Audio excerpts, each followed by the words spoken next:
Olá, meus queridos, voltando aqui novamente para a gente dar sequência à lição 134, que é que eu percebo o perdão tal como ele é.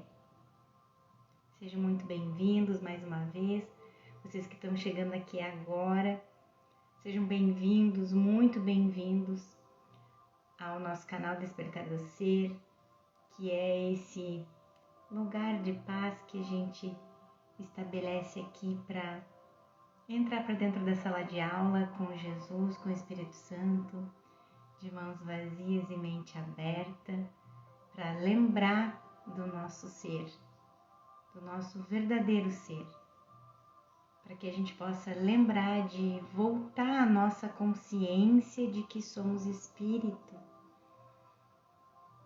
E aqui a gente nos lembra uns aos outros, todos os dias, com uma lição de um curso em milagres. Então sejam bem-vindos vocês também aqui na página do Instagram, Despertar do Ser com Tulsen, que é onde a gente faz as lives com as lições todos os dias. E eu deixo as lives gravadas aqui também para vocês.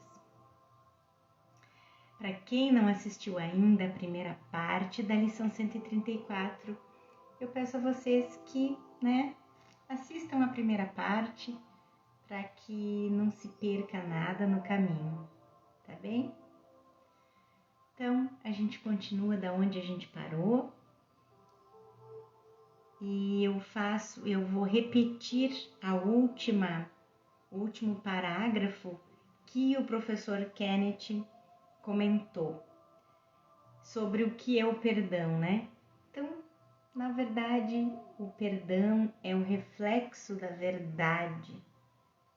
O perdão desfaz as mentiras do pecado, as mentiras de que existe ou existiu, ou foi possível alguma vez existir pecado, ou separação, né?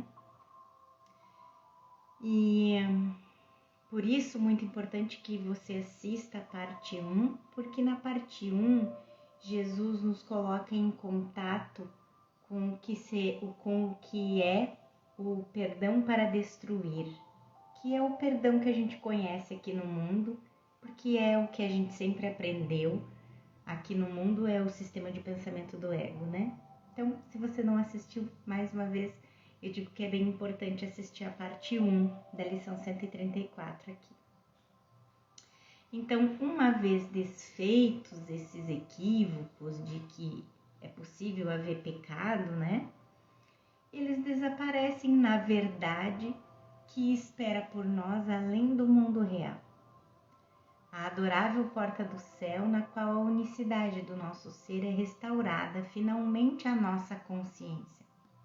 Então, mais uma vez, a gente já viu que a gente pode viver o mundo real aqui no sonho, que é quando a gente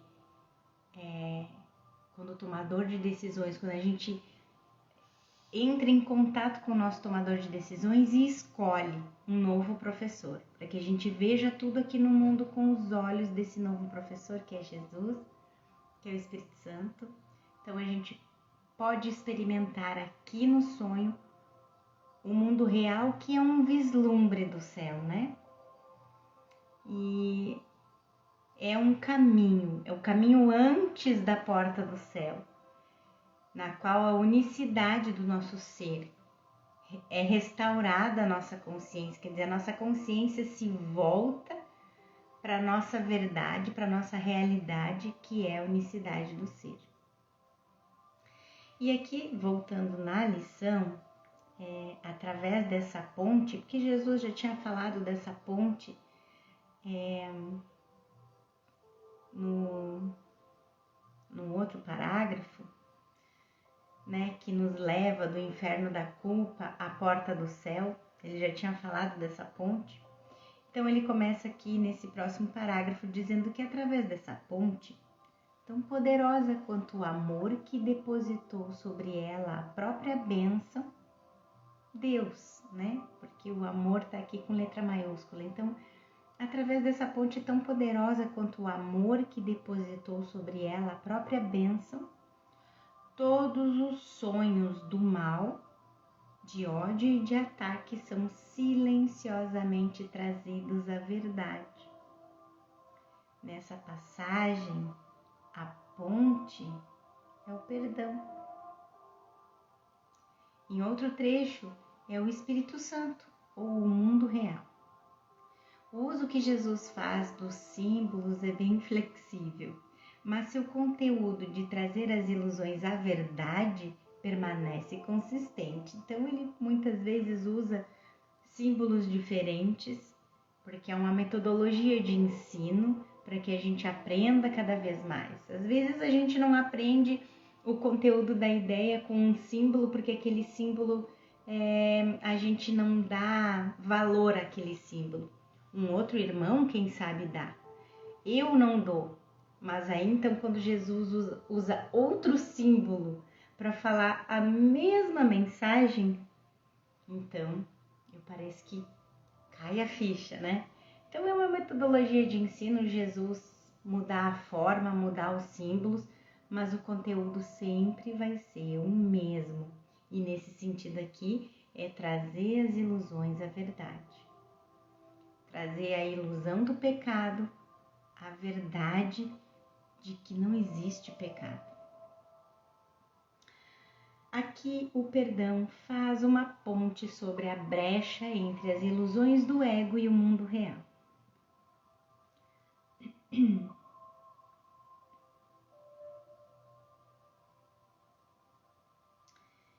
Eles não são mantidos para se expandirem, provocarem tumultos e aterrorizarem o tolo sonhador que acredita neles.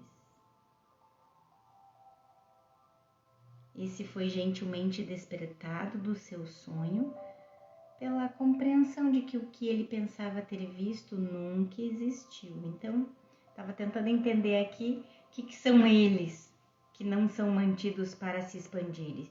Os sonhos de mal, de ódio e de ataque, que são trazidos silenciosamente à verdade. Eles não são mantidos para se expandirem. Eles são trazidos à verdade porque toda a sombra que é trazida para a luz, toda a ilusão que é trazida para a verdade, ela se desfaz. Então ele está dizendo que elas não são trazidos, os sonhos de mal, ódio e ataque, que são silenciosamente trazidos à verdade, não são para se expandir, para provocar tumulto e aterrorizarem o tolo sonhador que acredita neles. Esse foi gentilmente despertado do seu sonho pela compreensão de que o que ele pensava ter visto nunca existiu. É muita amorosidade nesse despertar desse caminho. E agora não pode sentir que todas as possibilidades de escapar lhe foram negadas. Agora temos a esperança verdadeira na qual escapar se torna um pensamento significativo. No plano do ego, escapar significa esconder nosso pecado, mas vivenciando-o em outro, dessa forma, acreditando que estamos livres dele. Então é esse o propósito do ego, de fazer a gente ter tanto pavor da culpa pelo pecado que a gente jogou para fora da mente e projetou em outra pessoa. E assim, o ego nos faz acreditar que se a gente projetar em outra pessoa o pecado, que é quando a gente culpa outras pessoas,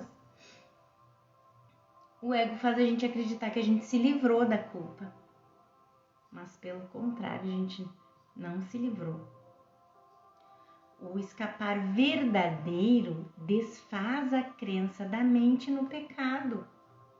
Então eu não projeto mais nem culpa, nem separação. Eu não culpo mais meu irmão e nem a mim mesmo. Então o medo não pode mais estar aí. Concorda? Então o escapar verdadeiro desfaz a crença da mente no pecado, que é o início do sonho. Só que para que quando a gente desfaz a crença da mente no pecado, a gente não está perdoando só a gente mesmo, a gente está perdoando o irmão também. E vice-versa, a gente não está perdoando só o irmão, a gente está se perdoando também. Mais uma vez, voltando ali, o escapar verdadeiro desfaz a crença da mente no pecado, que é o início do sonho. A crença no pecado é o início do sonho. E o perdão é o meio gentil de Jesus de nos despertar dos pesadelos do ego. Como nos recordamos nessa passagem do capítulo 27 que diz: tão amedrontador é o sonho, tão aparentemente real, que ele não poderia despertar para a realidade sem o suor do terror e um grito de medo mortal, a não ser que um sonho mais gentil precedesse o seu despertar e permitisse que a sua mente mais calma desse boas-vindas à voz que chama com amor, para que ele desperte ao invés de temê-la. Um sonho mais gentil, no qual o seu sofrimento foi curado e seu irmão veio a ser seu amigo. A vontade de Deus é que ele espere gentilmente e com alegria. E deu-lhe o meio para despertar sem medo, que é o Espírito Santo. O Espírito Santo é a voz que nos ajuda a despertar sem medo. E esse sonho mais gentil é o mundo real. É esse sonho feliz que Jesus fala, vamos dizer que é um primeiro estágio para que a gente se prepare para não ter medo, porque a gente esqueceu de casa, a gente esqueceu quem a gente é, a gente esqueceu de Deus. Então, para que a gente não acorde com terror, o Espírito Santo nos desperta aqui com gentileza, para que a gente não tenha mais medo, para que a gente lembre do amor e assim a gente se prepare para o último passo, que é de Deus. Mais uma vez, o meio feliz e gentil é o perdão. É só o perdão verdadeiro aqui, perdão que a gente perdoa por compreender que o irmão nada fez, então a gente perdoa o irmão pelo que ele não fez. Quando a gente perdoa o sonho, quando a gente perdoa a gente mesmo por compreender que o pecado é impossível, que a gente só teve um pensamento equivocado de separação, mas nada aconteceu. É só quando a gente compreende esse perdão verdadeiro, que a gente se permite esse perdão verdadeiro, é que a gente consegue experienciar o sonho feliz aqui. E o meio gentil de chegar nesse sonho feliz é o perdão, né? Nossa única esperança duradoura de escapar do sonho do ego, de ódio e medo. E ele não tem que lutar para se salvar, Jesus diz aqui. Não tem que matar os dragões que o perseguiam em seus pensamentos. Ele pode retirar a pesada e inútil armadura feita para acorrentar a sua mente ao medo e à miséria. Que liberação, gente! Retirar essa pesada e inútil armadura que a gente mesmo fez, para a gente mesmo acorrentar a nossa mente ao medo e à miséria. O seu passo é leve e, quando levanta o pé para avançar mais um passo, deixa uma estrela para trás, para indicar o caminho àqueles que o seguem. Foi isso que Jesus fez. E num curso em milagres ele está ensinando esse caminho. que ele escolheu, porque ele lembrou. E aí ele ensina pra gente como que ele fez. Então, se a gente realmente praticar um curso em milagres com honestidade, sinceridade e aquele pouquinho de disponibilidade, não tem erro da gente chegar no mesmo lugar que Jesus. Isso dá uma alegria, uma leveza. Agora o professor Kenneth desenvolve aqui um belo pedaço. Esse também é um parágrafo importante. Nós acreditamos que temos que lutar contra o pecado, o que significa lutar contra a hostilidade em outras pessoas, práticas injustas no mundo ou os pecados dos nossos próprios corpos. Lutar contra doenças, por exemplo. Muitos sistemas religiosos, por exemplo, ensinam seus seguidores a lutarem contra o pecado em si mesmos. Isso faz com que a gente dê cada vez mais realidade para o impossível, para o pecado. Então, eles pedem que os seus seguidores lutem contra o pecado em si mesmos, como desejos por sexo, comida ou qualquer forma de prazer. Ou não qualquer forma de fugir da dor, porque senão eles estariam negando também a medicina, né? Mas eu acho que é bem isso como o professor Kenneth fala aqui, que é que a gente lute contra qualquer forma de prazer. Assim, o pecado é localizado no corpo, não na mente. Nunca estivemos tão errados, né? Porque a crença no pecado está na mente. Coitado do corpo, é neutro, ele não... Então, o pecado é localizado no corpo, não na mente.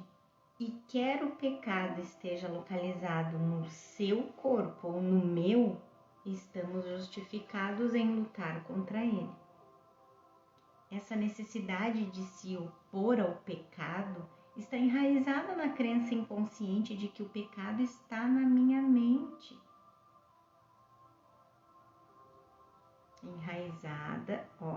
Essa necessidade de se opor ao pecado está enraizada na crença inconsciente de que o pecado está na minha mente. Eu matei e vou continuar a matar para preservar minha existência. Eu projeto esse pensamento de assassinato e eu vejo em você,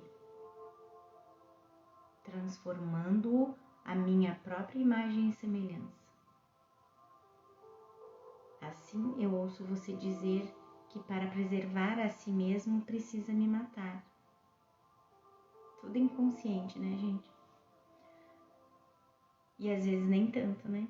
Aquelas pessoas que são consideradas assim, diagnosticadas pela medicina aqui no mundo, né? Que são doentes mentais, na verdade, eles trazem isso para a consciência, né? E acreditam que se não te matar, tu vai matar ele, assim.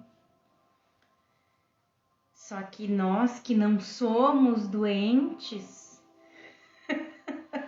que não fomos diagnosticados pela medicina com transtornos psicóticos, a gente só esconde essa crença. Tá lá no inconsciente. Se eu não te matar, tu vai me matar.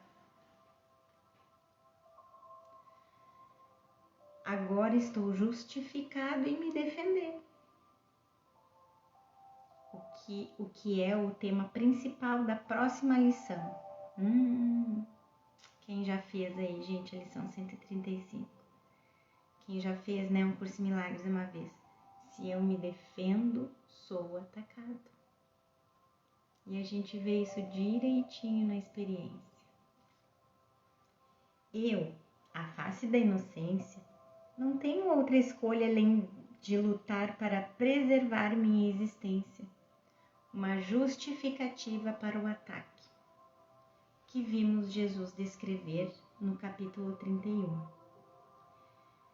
Esse aspecto pode ter raiva, pois o mundo é ruim e não é capaz de prover o amor e o abrigo que a inocência merece. E assim, frequentemente, essa face de inocência se banha de lágrimas pelas injustiças que o mundo faz com aqueles que querem ser generosos e bons. Esse aspecto nunca ataca em primeiro lugar, mas a cada dia, uma centena de pequenas coisas constituem pequenos ataques à sua inocência, provocando-a à irritação e, afinal, abertamente ao insulto e ao abuso. Por isso que Jesus tem lá no início, nas primeiras lições, diz, né, que a gente não tem pequenos incômodos só. Que aquilo que a gente acredita que é só um pequeno incômodo vai se tornar fúria. Se torna fúria. Assim, estamos lutando continuamente contra o pecado, contra os poluentes do mundo, por exemplo, para protegermos nossos corpos físicos, contra as coisas terríveis que as pessoas fazem contra nós, para protegermos nossos corpos físicos ou contra o pecado que acreditamos estar dentro de nós. Precisamos ser rígidos, estritos e disciplinados para estarmos em guarda contra os pensamentos e comportamentos pecaminosos. Tudo isso cai lindamente dentro do plano do ego, porque torna o pecado real. O que estabelece a realidade do ser separado, que precisa ser defendido por uma vida de luta e batalha. Na primeira regra para a decisão, Jesus diz: não lutes contra ti mesmo. Primeira regra para a decisão: não lutes contra ti mesmo. E colocado em itálico para enfatizar. Em outras palavras, esteja consciente do seu ego, mas não lute contra ele. Não apenas você não precisa lutar contra os pensamentos egóicos de outra pessoa, Jesus aconselha, mas também não precisa lutar contra os seus próprios. No manual para professores, ele se refere a isso como pensamentos mágicos e esclarece a importância de como lidamos com essas tentativas ilusórias e mal adaptadas de preservar nossa identidade egóica. Então, essa passagem diz: como lidar com a mágica vem a ser, então, uma lição fundamental para o professor de Deus dominar. Sua primeira responsabilidade nisso é não atacá-la. Se um pensamento mágico faz surgir qualquer forma de raiva, o professor de Deus pode estar certo de que está dando força à sua própria crença no pecado, tendo condenado a si mesmo. Também pode estar certo de que está pedindo a depressão, a dor, o medo e o desastre para que venham a ele. Que ele se lembre, então, de que não é isso que quer ensinar, já que não é isso que quer aprender. Portanto, você é solicitado apenas a estar consciente desses pensamentos mágicos e necessidades pecaminosas. Não se sinta culpado sobre eles. Jesus diz: nem os julgue como pecaminosos, pois isso leva à projeção, que constrói uma barreira entre você mesmo e outra pessoa, que então se torna um repositório do seu pecado. Jesus pede a você que, em vez disso, aceite sua ajuda, aceite a ajuda de Jesus em olhar para o seu medo dele, porque é esse medo do amor que você rotulou de pecado. O medo do amor de Jesus que a gente rotulou de pecado. Além disso, é sua necessidade de se defender contra o pecado que o tem forçado a lutar contra todos os outros no mundo. Como sempre, Jesus o impele a voltar à fonte do problema, a parte tomadora de decisões da sua mente que disse: estou melhor por conta própria, fora do amor de Deus. A tua parte é uma passagenzinha agora do capítulo 5, que diz: a tua parte é meramente fazer voltar o teu pensamento ao ponto no qual o erro foi feito e entregá-lo à paz, à expiação.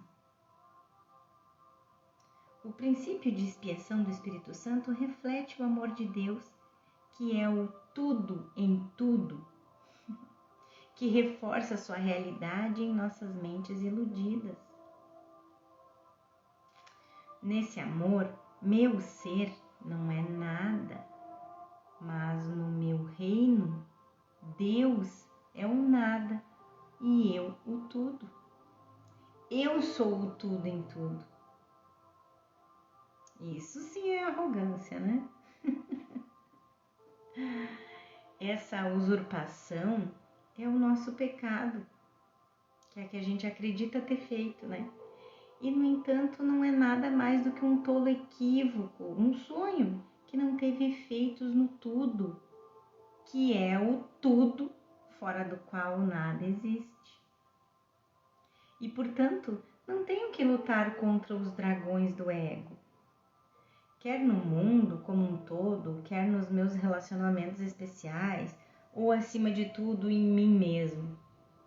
Se eu lutar, os torno reais. A famosa declaração bíblica é apropriada aqui: não resista ao mal. Quando você resiste ao mal, reforça a sua presença. Uma vez que você não se opõe a algo que primeiro não tenha julgado como uma ameaça. É uma vergonha que o Deus bíblico nunca tenha prestado atenção a essa linha, porque a Bíblia em sua totalidade é baseada em sua resistência ao mal, a resistência de Deus ao mal, reagindo ao pecado percebido do seu filho. Portanto, tudo o que você precisa fazer com o mal é sorrir gentilmente e perceber que isso não é assim. Sendo meramente um pensamento tolo sem efeitos. Sabe o que me veio na mente? Uma criança pequenininha, de 3 aninhos, 4 aninhos, vestido com uma roupa de monstro, tentando nos assustar. E a gente, né, rindo ali da atuação da criança de Deus, que assusta ela própria. Isso é importante entender, né? Que o mal é um pensamento tolo sem efeitos. Conforme você fica cada vez mais consciente do seu ego, um risco ocupacional de qualquer estudante do curso. Isso é importante entender conforme você fica cada vez mais consciente do seu ego. Um risco ocupacional de qualquer estudante do curso. Isso quer dizer, né? Como é que a gente diz? Ossos do ofício do estudante de um curso em milagres é ficar cada vez mais consciente do ego. Como é que vocês estão aí? A gente fica consciente do ódio do ego, das artimanhas do ego, tudo. Ainda bem que não tem efeitos. E é só um sonho maluco. É tentador se desesperar pelo fato do ego nunca parecer mudar e estar sempre com você. Você não precisa se desesperar. Olha o que o professor Ken está falando aqui. Um estudante de um curso em milagres.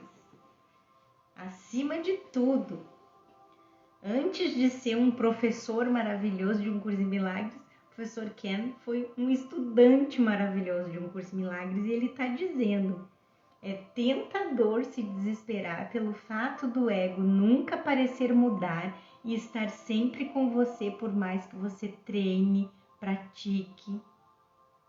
Mas ele garante pra gente aqui, ó, você não precisa se desesperar.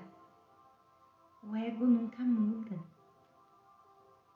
O que muda é o professor com quem você escolhe olhar para o seu ego. Nós vimos que desde o início o ego tem sido 100% assassino e cruel. Egoísta, autocentrado e preocupado com seu próprio especialismo. Isso é uma constante. O que muda é como olhamos para isso. Com gentileza e benignidade, em vez de culpa e julgamento. Assim, Jesus nos impele a nos focalizarmos na correção, não na sombra do problema aparente. E ele coloca, o professor Ken coloca aqui essa passagem do capítulo 18 que diz: concentra-te, Jesus nos diz, né? Concentra-te apenas nela, sua disponibilidade. E não te perturbes pelas sombras que a cercam. É por isso que vieste.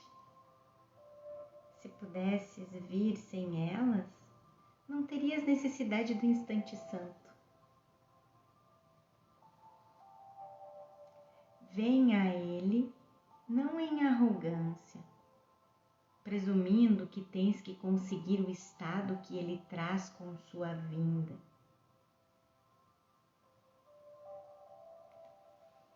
Mais uma vez, gente, ó. Venha a Ele ao instante santo, não em arrogância, presumindo que tens que conseguir o estado que o instante santo traz com sua vinda. O milagre do instante santo está na tua disponibilidade para permitir que ele simplesmente seja o que ele é.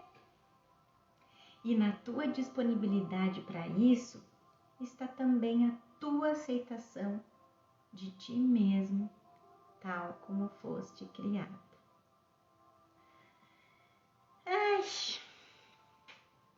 Mais uma passagem aqui do professor Ken, mais um comentário dele. Nós aceitamos a nós mesmos tal como fomos criados através da nossa disponibilidade de olharmos para o ser sombrio do ego, feito como um substituto para o ser glorioso que Deus criou. Lutar contra a sombra reflete nossa perturbação em relação a nada, levando a diminuta e louca ideia a sério. A diminuta e louca ideia de que a separação aconteceu, né? De que a gente realmente saiu do céu, roubou Deus, matou Deus. O que reforça sua realidade em nossas mentes iludidas. No entanto, olhar gentilmente para o ego, com o amor de Jesus ao nosso lado, nos assegura que suas pesadas paredes e portas de ferro vão desaparecer suavemente em sua própria nulidade. Mais uma vez, nós não lutamos contra os egos nos outros e certamente não lutamos contra ele em nós mesmos. Nós olhamos com o amor de Jesus e naquele ponto uma estrela é deixada para trás. A estrela simboliza o perdão, apontando o caminho para que os outros sigam, dizendo que nossa escolha pelo perdão do Espírito Santo também é deles, porque o mesmo professor está neles. Nós, portanto, nos tornamos um exemplo brilhante, como Jesus é nosso exemplo brilhante, de como se parece alguém que fez a escolha certa. Nós podemos não fazer isso o tempo todo, mas nesse instante liberamos nossos julgamentos contra os outros e nós mesmos. Nosso relacionamento com Jesus nos permite escolher sua estrela de perdão. Como o poema de Ellen, a forma da estrela reflete para nós. Vamos lá, nas dádivas de Deus. O mundo pode ser para nós uma estrela brilhante, porque representa um pensamento de Deus. Seu Filho habita onde Ele quer que Ele habite, e nenhuma nota na canção do céu é perdida. Dentro do brilho quieto da estrela, que é a resposta silente à busca que o mundo estabeleceu, mas que não existe. A busca que o mundo estabeleceu, mas que não existe. É isso. E Jesus nos diz aqui na lição: o perdão tem que ser praticado. A gente passou a vida inteira aprendendo o contrário, gente. A gente passou a vida inteira, inclusive, olha só, até hoje eu escuto de vez em quando, nessas postagens das redes sociais, né? As pessoas com arrogância e orgulho, dizendo que se tu me aprontar, nunca mais esqueço, né? Quando eu sou bom, quando eu sou ruim, eu sou pior ainda, né?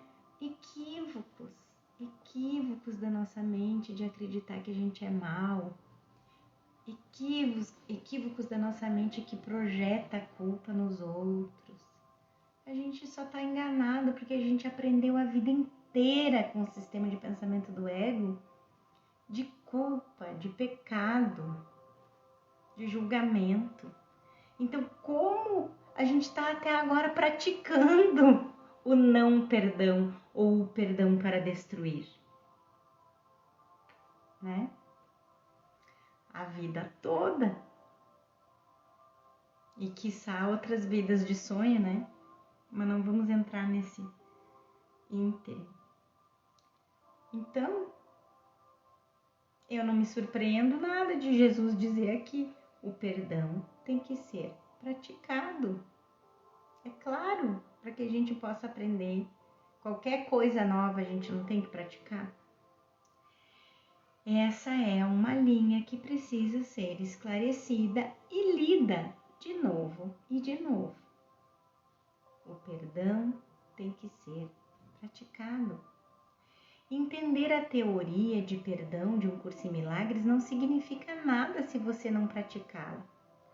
E voltando ao parágrafo 9, observar a si mesmos acusando os outros, perguntando-se: eu acusaria a mim mesmo por fazer isso?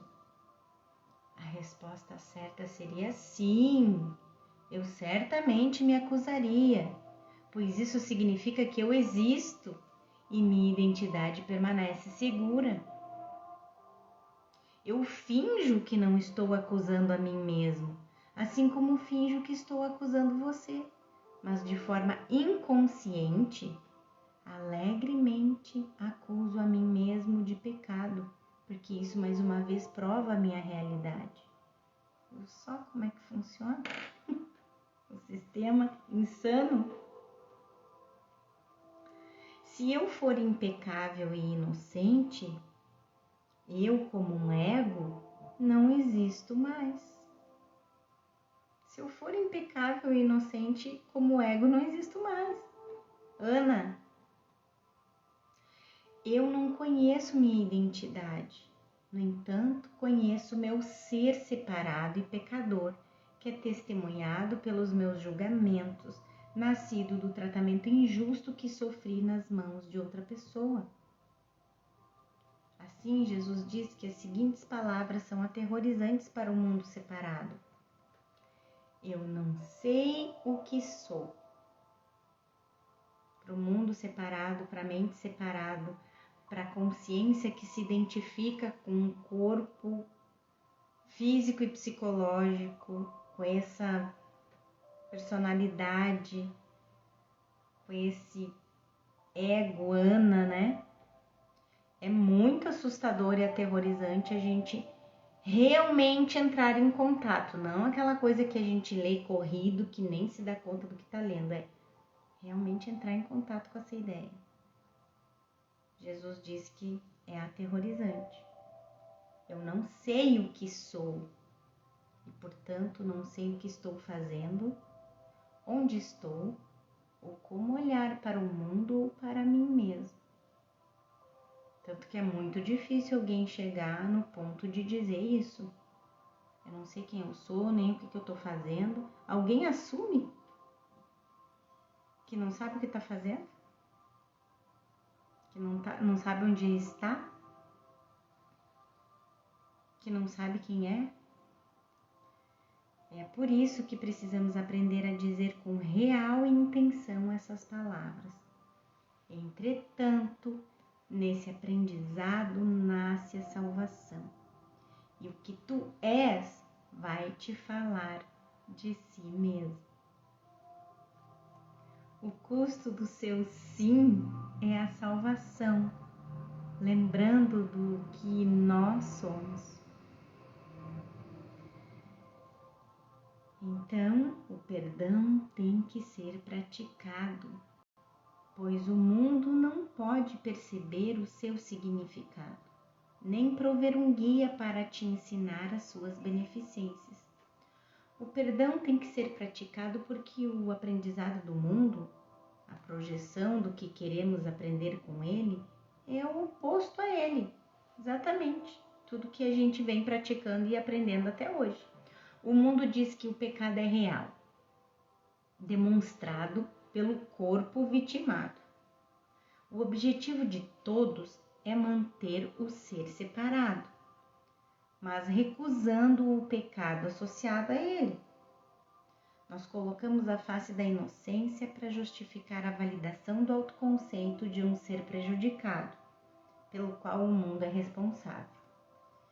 E aqui a gente entra mais profundamente nisso, nessa passagem do capítulo 31, que diz: o que se aprende desse mundo é construído em cima de um autoconceito que é ajustado à realidade do mundo.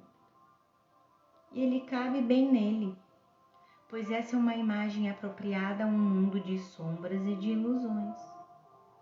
Aqui ela caminha em casa, onde o que vê é uno com ela. Essa imagem de sombras e ilusões, né? O aprendizado do mundo serve para construir um autoconceito. Esse é o seu propósito? Jesus pergunta. Que venha sem um autoconceito e o faças à medida em que segues adiante. Até na sala de aula, quando a gente entra com Jesus nessa sala de aula aqui, de mãos vazias e mente aberta, o que a gente está fazendo? A gente está entrando sem autoconceito, para que Jesus nos lembre de quem a gente é. E na época em que atingires a maturidade, Jesus diz, tu terás aperfeiçoado para enfrentar o mundo em termos iguais, em unidade com as suas exigências. Um autoconceito é feito por ti. O autoconceito que o mundo quer ensinar não é o que aparenta ser, pois ele é feito para servir a dois propósitos, apenas um dos quais a mente é capaz de reconhecer. O primeiro apresenta a face da inocência, o aspecto que é encenado. É essa face que sorri e cativa e até mesmo parece amar. Então, a segunda face, como a sessão vai discutir, é a face oculta do ódio. Que é aquilo que o professor Ken estava falando, né? Que ossos do ofício. O estudante de um curso em milagres vai cada vez ficar mais em contato com a face do ego. Com a face oculta do ódio também, né? O sonho secreto no qual somos os assassinos pecadores, que é o que a face da inocência tenta esconder. O disfarce é tão efetivo que nós precisamos de um guia do Espírito Santo, né? Um guia com um G maiúsculo, para nos ensinar o oposto exato de tudo que o mundo tem nos ensinado. E, de fato, o oposto exato do que muitas espiritualidades ensinaram. Portanto, o perdão requer muita prática para desfazer a resistência, a reconhecer a verdade do nosso ser e a falsidade do nosso ser. Lembre-se dessa adorável linha resumidora. Que eu não me esqueça de que o meu ser é nada, meu ser com S minúsculo, mas meu ser com S maiúsculo é tudo. Vou dar um spoilerzinho, né? Para quem ainda não fez todos os exercícios de um curso em milagres, essa frase é uma partezinha da lição 358. Quase no finalzinho do livro de exercícios. Não existe em todo o mundo nenhum pensamento que conduza à menor compreensão das leis que ele segue e do pensamento que ele reflete. O perdão, né? Ah, não, é o guia. Não existe em todo mundo nenhum pensamento que conduza à menor compreensão das leis que ele segue, perdão, e do pensamento que ele reflete. Ele é tão alheio ao mundo quanto a tua própria realidade. E, no entanto, une a tua mente à realidade em ti. Então, tudo que ele está falando aqui é do perdão. O perdão não é a nossa realidade, mas ele forma o laço entre as ilusões do pecado e a verdade da expiação, da correção, né? Ambos em nossas mentes. O perdão, como o mundo o conhece, que é o perdão para destruir, é alienígena ao verdadeiro perdão, pois ele torna o erro real. Na verdade, o pecado, né? Torna o pecado real enquanto o ignora. Ele mantém a validade do mundo separado e não reconhece que tudo aqui é um sonho de nossa própria escolha. Não em algum passado distante, mas agora. Pois tudo, tanto da mente certa quanto da mente errada, acontece dentro do mesmo instante.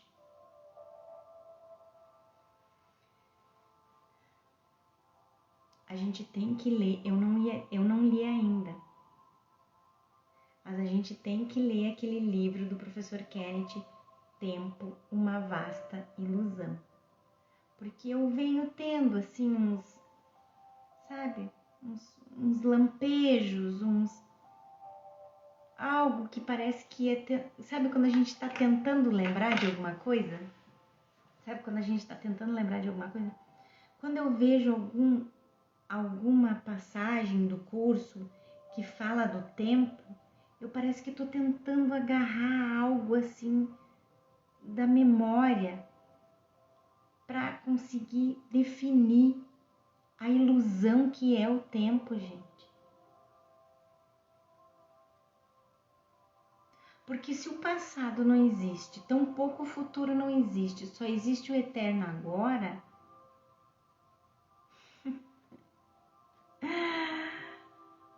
Então quer dizer que eu não tive 1 milhão de vidas de sonho, eu não fui outra pessoa, eu tô só revivendo o mesmo instante. E aqui o professor Ken falou de novo. Olha, ele mantém a validade, né? O perdão para destruir mantém a validade do mundo separado e não reconhece que tudo aqui é um sonho de nossa própria escolha. Não em um passado distante, mas agora. Porque eu continuo escolhendo agora não perdoar. Mas agora, pois tudo, tanto da mente certa quanto da mente errada, acontece dentro do mesmo instante. Ai, tem que achar um espaço na minha vida para ler esse livro. O verdadeiro perdão nos eleva acima do sonho do tempo e do espaço. E nós olhamos para baixo com Jesus, em nós mesmos, e o ouvimos dizer: meus irmãos, figuras do sonho, o que vocês pensam, sentem e percebem não é a verdade. Agora vem um exercício específico em perdão. Hoje praticamos o verdadeiro perdão para que não seja mais adiado o momento da união. Nosso perdão a outra pessoa, realmente nossas projeções, nos aceleram ao longo do caminho que nos une ao nosso verdadeiro ser, cuja memória é mantida para nós em nossas mentes. Em um nível prático, isso significa que quando não perdoamos e insistimos em estar certos e saber melhor do que Jesus, acreditando que negar o amor é preferível a estendê-lo, é porque não queremos nos reunir à verdade. Se o perdão é o único meio de nos lembrarmos de quem somos como o verdadeiro Filho de Deus, então adotarmos a forma de perdão do ego é um meio de permanecermos adormecidos e não voltarmos para casa. Ponto. Simples assim. O que a gente vai escolher? Se nós fôssemos realmente honestos, portanto, iríamos dizer: honestos, eu quero ser um indivíduo e manter minha singularidade. Eu não quero perder meu ser separado. Se eu segurar a mão de Jesus e caminhar através da ilusão do ego, certamente eu vou perder meu especialismo. Meu desaparecimento na unicidade do céu significa que a separação se foi. E é isso que me amedronta. A honestidade real, então, admite que não queremos voltar para casa e, portanto, não queremos Jesus como nosso professor. Em seu lugar, nós escolhemos o ego, o que preserva nossa identidade e a mantém sacrossanta. E eu conheço gente, assim, não estudante do curso Milagres, eu conheço pessoas que dizem, pessoas que, né, falam com outra linguagem, né, como tipo roda de samsara, e a pessoa admite, eu não quero sair dessa roda de samsara. Eu quero continuar aqui tendo os prazeres do mundo, né? Como Jesus diz, a gente não pede muito, mas a gente pede muito pouco. Se a gente continua achando que o céu é aqui.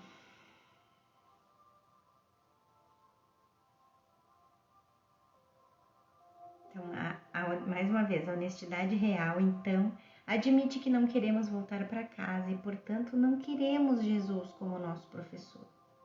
Em seu lugar, nós escolhemos o ego, o que preserva nossa identidade e a mantém sacrossanta. Assim, Jesus nos explica, em palavras que já vimos, o que está envolvido em nos unirmos a Ele. Quando te unes a mim, estás te unindo sem o ego, porque eu renunciei ao ego em mim mesmo e, portanto, não posso me unir ao teu. A gente viu, eu acho que foi até na lição passada. Nossa união é, assim, o caminho para renunciares ao ego em ti.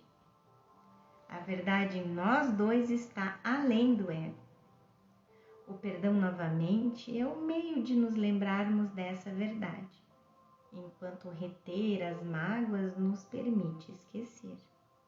Jesus quer que vejamos a conexão causal entre nos agarrarmos aos julgamentos, aberta e ocultamente. Ora, Jesus quer que vejamos a conexão causal entre nos agarrarmos aos julgamentos, não importa se abertamente, eu julgo mesmo, ou ocultamente, eu não julgo ninguém, e nossa infelicidade e dor. Conexão causal entre nos agarrarmos aos julgamentos e a nossa infelicidade e dor. Só então podemos perceber que nossa aflição vem de uma decisão na mente que diz: eu não quero voltar para casa e me reunir à verdade de quem sou como filho de Deus. Não quero. Então assim escolho não perdoar. Eu não consigo. Não é que eu não consigo, eu não quero, é uma decisão na mente, né? Vamos voltar lá na lição. Então, Jesus diz que hoje praticamos o verdadeiro perdão para que não seja mais adiado o momento da união, pois queremos nos encontrar com nossa realidade em liberdade e em paz, porque sim, parte da nossa mente quer encontrar nossa realidade, senão nós não estaremos aqui estudando um curso de milagres. A nossa prática vem a ser a marca dos nossos passos que iluminam um caminho para todos os nossos irmãos, que nos seguirão até a realidade que compartilhamos com eles. Uma vez que as mentes são unidas, um irmão é todos os irmãos. Quando libero minhas mágoas no instante santo e percebo que você e eu somos um, em ilusão, assim como na verdade, também percebo que sou um com a filiação. Por que somos um tanto em ilusão como na verdade? Porque a mente certa é uma só.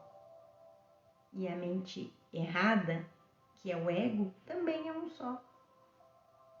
No final da escada da oração, que o perdão me ajudou a subir, eu digo a todos que vêm para se unir em oração comigo: eu não posso ir sem ti, pois és uma parte de mim.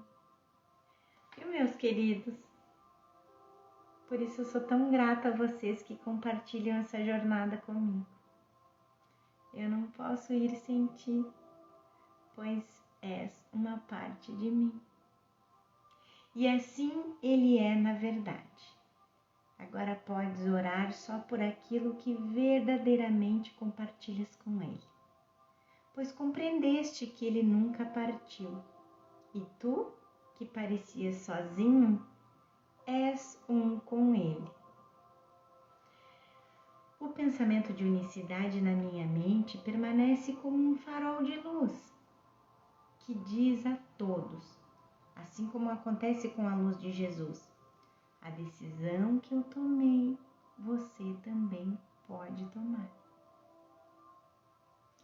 Para isso ser realizado, para que a gente, de novo se encontre com a nossa realidade em liberdade e paz, e que a gente siga esse caminho com os nossos irmãos, compartilhando com eles, para que isso possa ser realizado, vamos dar 15 minutos por 2 vezes hoje e passá-los com o guia que entende o significado do perdão, o Espírito Santo, e que nos foi enviado para ensiná-lo. Vamos pedir ao Espírito Santo, então, Espírito Santo, que eu perceba o perdão tal como ele é.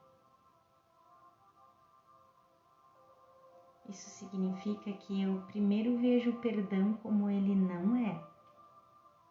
E eu sou honesto comigo mesmo sobre ter escolhido o ego como meu guia.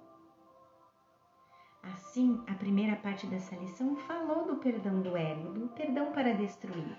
Lá na primeira parte da lição, eu já falei para vocês. Então, volta lá para assistir essa parte.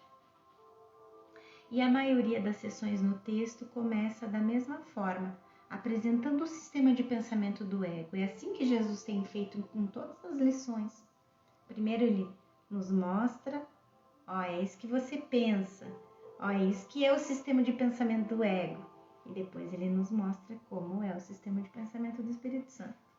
Sempre um contraste para que a gente possa honestamente escolher de novo.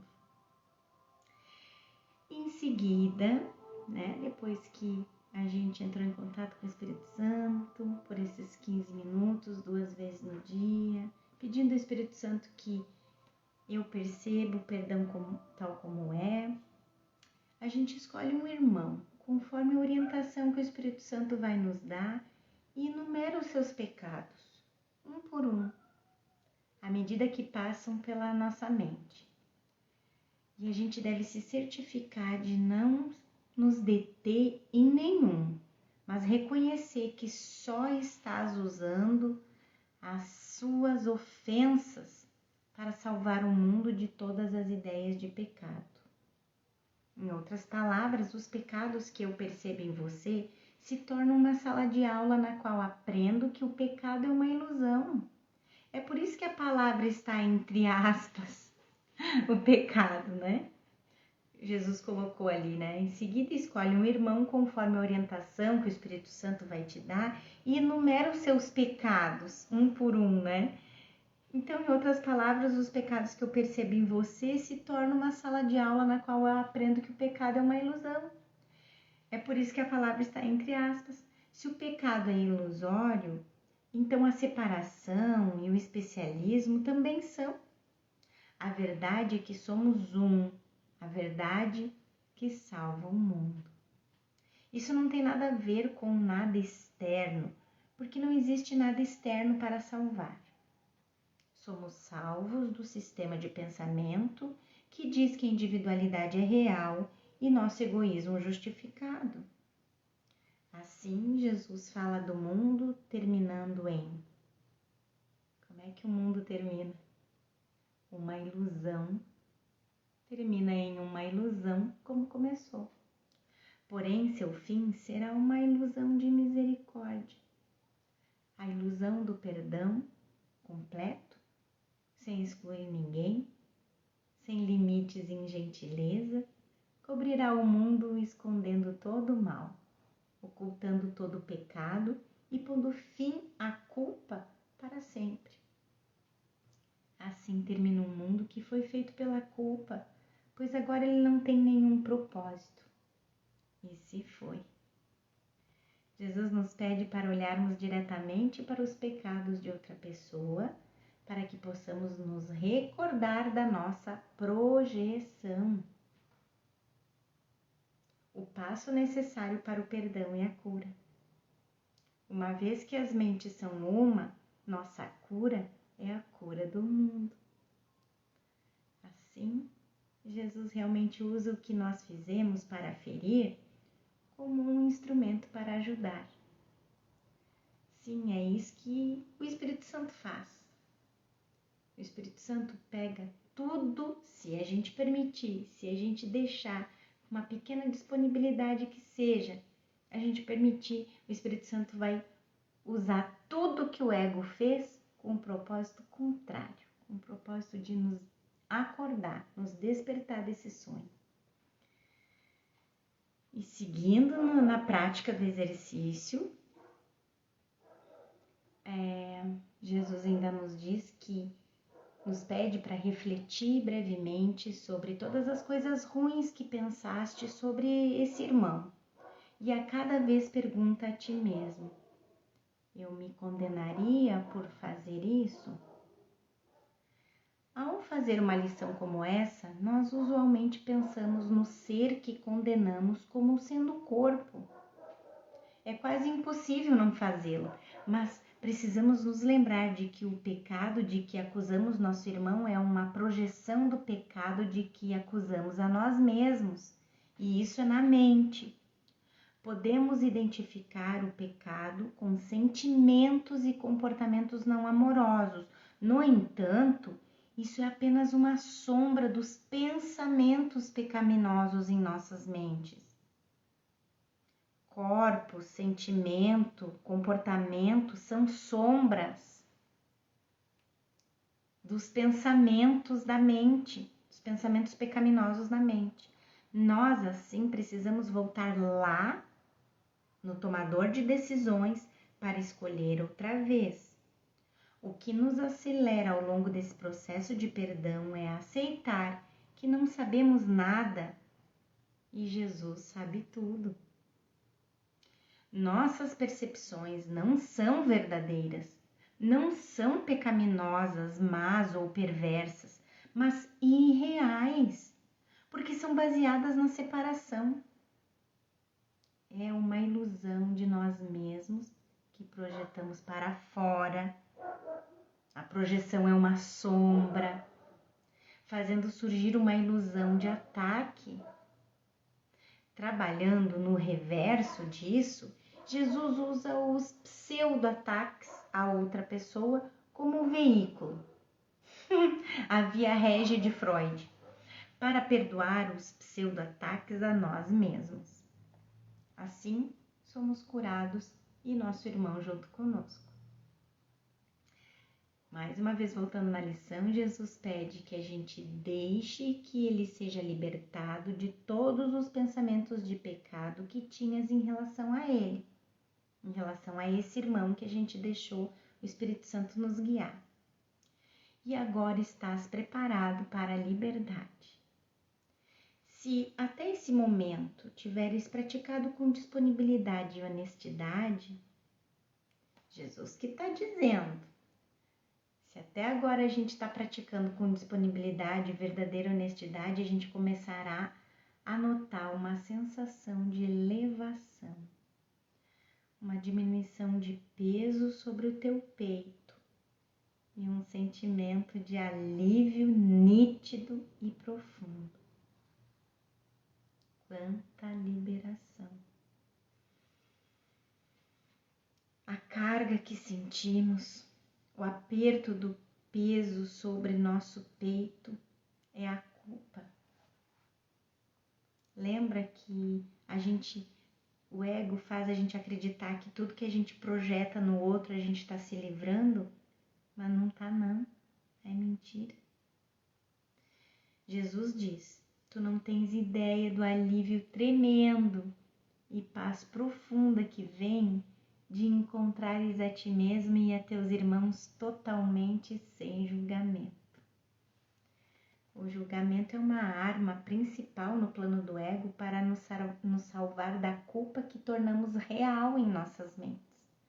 É aquilo, o ego nos faz acreditar que projetar a culpa no outro, julgando o outro como culpado, é o que vai nos salvar da culpa. Mas a gente tornou real na mente, por isso que a gente achou que era necessário então projetar para fora para se livrar dela, porque é o que a gente faz quando a gente tem pensamentos ruins que causam dor, causam sofrimento e a gente não quer olhar para elas. É a mesma coisa, a gente está dando realidade para aquilo, então a gente quer esconder embaixo do tapete. Mas não passam de ilusões que estão criando vida própria porque a gente deu poder para que elas criassem vida própria e realidade. Para corrigir esse erro, nós agora consideramos os julgamentos como salas de aula, nas quais nosso novo professor retraça nossos passos conosco, revelando o seu ponto de origem. Jesus nos diz que nossos julgamentos surgiram da crença da mente no pecado e na culpa, e da nossa necessidade de escapar deles, vendo-os em outra pessoa. Justamente o que a gente já viu várias vezes e que eu acabei de dizer. É por isso que nós precisamos compulsivamente encontrar falhas nas outras pessoas. Nossos julgamentos vêm, como vimos repetidamente, da necessidade de protegermos nossa individualidade, negando o pecado em nós mesmos e vendo-o em outra pessoa. Essa então é a carga do julgamento sob a qual vivemos. O problema é que nos acostumamos com ela e nem mesmo estamos cientes de viver sob tal insanidade do ego. Estar aqui é realmente uma carga terrível, porque não estamos com Deus e negamos nossa realidade como espírito. Na verdade, não estamos mais cientes de que estamos com Deus o tempo todo. A nossa consciência saiu de Deus e saiu do espírito. Mas a gente não saiu de verdade, né?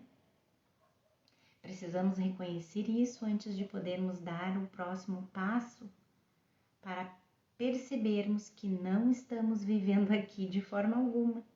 Exatamente. Não precisamos, entretanto, pular esses passos. Colocar uma cara feliz em nosso dia não vai funcionar, porque isso nega a carga do julgamento ainda mais, tornando ainda mais difícil de entender sua natureza onerosa, a condição necessária para liberá-la. A condição necessária para liberar é olhar para o ego. Tem jeito não. Jesus vai, portanto, nos ensinar o grande custo de nos agarrarmos aos julgamentos contra os outros, a sombra de um custo ainda maior de nos agarrarmos aos julgamentos contra nós mesmos. Tais julgamentos são não apenas insanos, mas equívocos, tolos e opressivos demais, porque não estamos em paz. Seria outra coisa se o assassinato nos fizesse felizes. Mas não faz. E não podemos fingir mais que culpar os outros e ver a nós mesmos como vítimas inocentes funciona. Funciona para nós. Que a gente se sente melhor. Quando finalmente liberarmos o julgamento sobre os outros e sobre nós mesmos, vamos experimentar miraculosamente esse sentimento de alívio nítido. O tempo remanescente deve ser dado da lição, da prática. Agora a gente está voltando aqui na prática da lição. Jesus diz que o tempo remanescente deve ser dado a experimentar o fato de que escapaste de todas as pesadas correntes que buscaste colocar sobre o teu irmão, mas que foram colocadas sobre ti mesmo. Esse ser é a mente, não a pessoa que pensamos ser e que vemos todas as manhãs no espelho do banheiro. O perdão deve ser praticado o dia todo, Jesus diz, pois haverá ainda muitos momentos em que esquecerás o seu significado e atacarás a ti mesmo. O perdão não significa nada se você não praticá-lo, mais uma vez, né? Ele diz aqui, Jesus nos diz, assim como faz através de todo o livro de exercícios, que haverá momentos no dia em que você não vai fazer o que ele pede.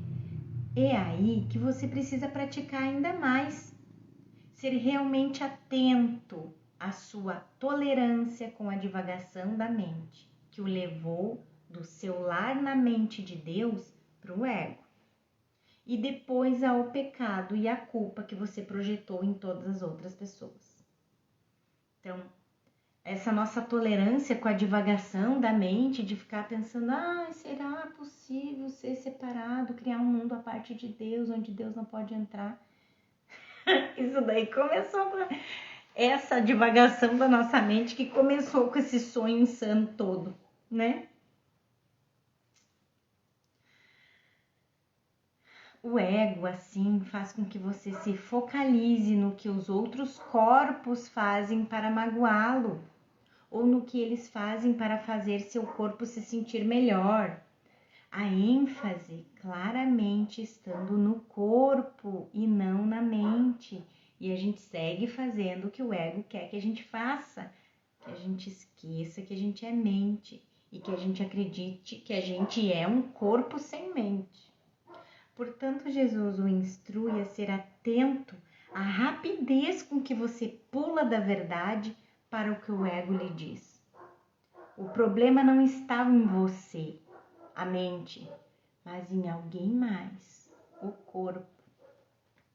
Quando isso ocorrer, Jesus diz, permite que a tua mente veja através dessa ilusão, ao dizeres a ti mesmo que eu perceba o perdão tal como é. Eu me acusaria por fazer isso? Não colocarei essa corrente sobre mim mesmo. Não podemos ver através da ilusão, a menos que peçamos a ajuda de Jesus. Na verdade, o perdão sem sua ajuda, sem a ajuda de Jesus, é impossível, que é o motivo pelo qual lutamos para fazer as coisas por conta própria e praticamos o perdão para destruir, né? A gente quer fazer tudo por conta própria, inclusive perdoar. Sem Jesus é impossível. Jesus apela aos nossos motivos egoístas, dizendo que deveríamos perdoar, não porque é maravilhoso, nobre e santo, ou porque ele nos diz para fazermos, mas porque vamos nos sentir melhor. Eu já percebi isso na hora quando eu li aquela frase, né? Não colocarei essa corrente sobre mim mesmo. Então, nem que seja por isso, nem que seja por um motivo egoísta de que a gente quer se sentir melhor, né? É essencial vermos a conexão causal entre nossa decisão de sermos separados dele e seus efeitos, a corrente de dor que colocamos sobre nós mesmos. Vale a pena sofrer para que alguém mais se sinta culpado? Essa insanidade não faz sentido para uma pessoa sã. Portanto, peça ajuda a Jesus para perceber que seus julgamentos contra outros são ataques apenas a você mesmo. Você merece muito mais do que isso. Fora quando a gente julga e ataca o outro sem o outro nem ficar sabendo, o outro nem sabe que tu tá julgando e tá atacando ele, né? É só... Quer dizer, o corpo, né, gente? O corpo, mas a gente tá com a mente presa ali. E a gente acha que tá atacando quem? Apenas a nós mesmos. Mais uma vez, a gente está quase no finalzinho dessa lição, longa, mas maravilhosa. Ai, se não é os comentários do professor Ken, a gente não consegue aprofundar tanto, né? Em tudo o que fizeres, lembra-te disso. Ninguém é crucificado sozinho. E, no entanto, ninguém pode entrar no céu por si mesmo.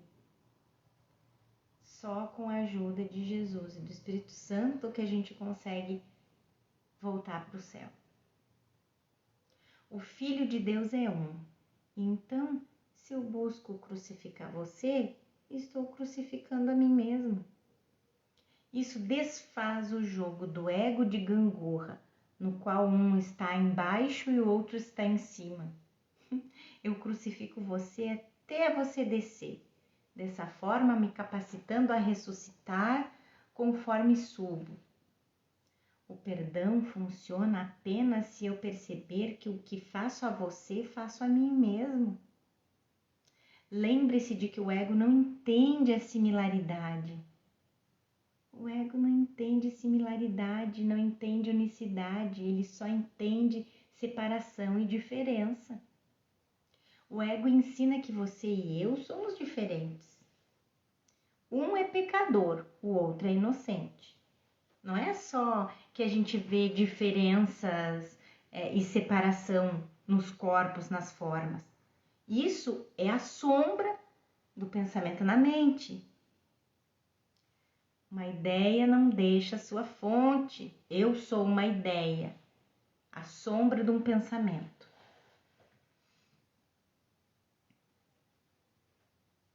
No entanto, o Espírito Santo ensina que você e eu somos o mesmo. Nós compartilhamos o sistema de pensamento do ego e o caminho para casa. Quando Jesus diz ninguém pode entrar sozinho no céu, quer dizer que eu não posso entrar no céu à sua custa. À custa de você ser pecador e eu inocente.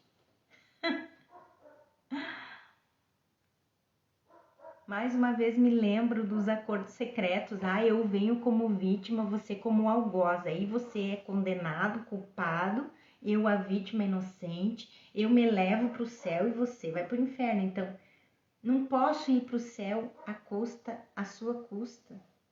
Não posso voltar para o céu sozinho.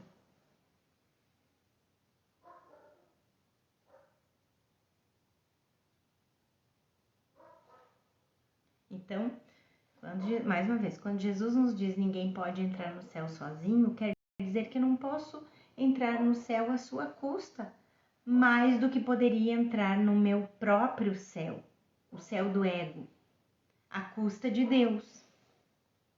Como ele diz no texto, a salvação é uma aventura de colaboração. Juntos ou não, de forma alguma.